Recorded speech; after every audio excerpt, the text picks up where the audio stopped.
So a friend of ours, car, the windshield wipers are not working. So just wondering, what is it? Is it the motor? Is it a fuse? Is it something else? So we're going to look and see the easiest way to do this. Might as well go with the easiest, right? The easiest will be check the fuses. So under the hood here, on the passenger side, just unclip these. There's a fuse box here. It's got a bunch of fuses. Simple enough. And this is the fuse right here. It's called a mini if you're trying to replace them. They're not low profile minis. It's just a mini. The size is 25 amp. It should look like this one, but somebody's replaced it. Should be kind of a brownish color, but it'll say 25 on it. So the right here, this is a fuse removal little tool. So I lost the footage or film of me doing this on this car, but I'll show you on a different one. So I grabbed the little tool there. Just kind of squeeze it and it should come out of there. And then it's kind of like little tweezers almost, but they're made for fuses. And as you squeeze it, one end opens up. So you just kind of squeeze it and put it on the fuse you want to remove. And then let go. And grab a little lower down, like once it's on there. Move your fingers down to make it tight.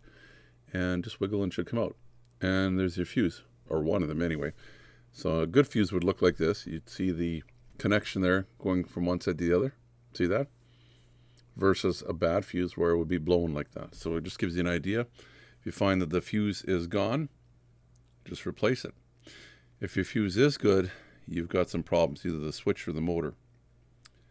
But not much you can do about that. And of course you want to put that little fuse holder back where you got it from, because one day you might need it again. So that was on a different car, but it gives you an idea anyway. It's the same principle for taking a fuse out. So once you've got that all back together, you want to put the fuse panel holder back. Oh, give you a little bonus tip right here. You'll see this 15 amp fuse here. This is the windshield fluid motor, like washer fluid motor. So if that's not working, but the wipers are working, try and replace that one with another 15 amp. Let's get back to what we're doing here. Just put your lid back on, snap it back in there. Hopefully your wipers are working. If they're not, boy, you have a problem, and it's not an easy thing to check. But this would be nice to know, does the motor work? Or is it a wiper switch problem? So what a dealer would do, or a good shop, is they'd have a real scan tool, not a code reader, a scan tool, something like this. And what they can do is they call it actuation, but you can actually turn things on and off. So I'm going to go to, I think it's a single zone heater in this thing. What they can do is command the computer to turn stuff on and off. So this one's under body control. I think it's actuation test. I think it's under miscellaneous on this unit. Wiper relay. See, you can do all sorts of stuff with these things. So what we're basically going to do is send power from the computer to the wiper relay, bypassing the switch. And if the wipers work, you know all the circuitry from the computer through the fuse block to the wiper motor all work. And in this case, it does. So if the fuse was good and all this worked, in theory, it would be somewhere from the computer back to your wiper switch. Otherwise, you'd have to do some heavy checking.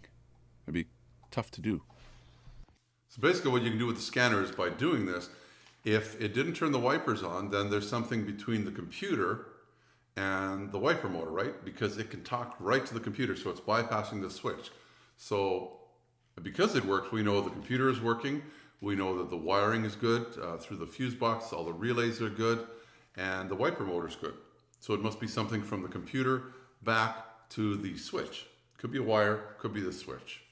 Switch is probably not necessarily cheap, plus a lot of work to swap it over. So there would be one, you'd want to do some kind of testing, which won't be easy.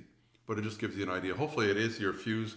It is winter time here, and because of that, and they had the wrong fuse in it, I imagine the wipers got frozen to the window under some ice, because here we get like minus 30 Fahrenheit, could go down to minus 40 Fahrenheit. So, and I had the wrong fuse, so it popped it. That's what I'm figuring. She's never had trouble with this before. She's not the original owner of the car, and she's gotten away with a fuse that was a lot smaller all these years. Anyway, hopefully that helps you out. Please give me the thumbs up if you like the video. You can subscribe down in the corner as well. And because it says an Impala, I'm going to put a playlist right up here, just above the big blue circle. You'll see a flashing yellow arrow. and that'll bring you to a playlist on this car. Until next time, Uncle Mark saying, you stay safe. Hopefully your family's doing well. Bye-bye for now. Please subscribe, and you'll get all the notifications. It's easy. The little dog will show you how. Ring the bell. Ring the bell.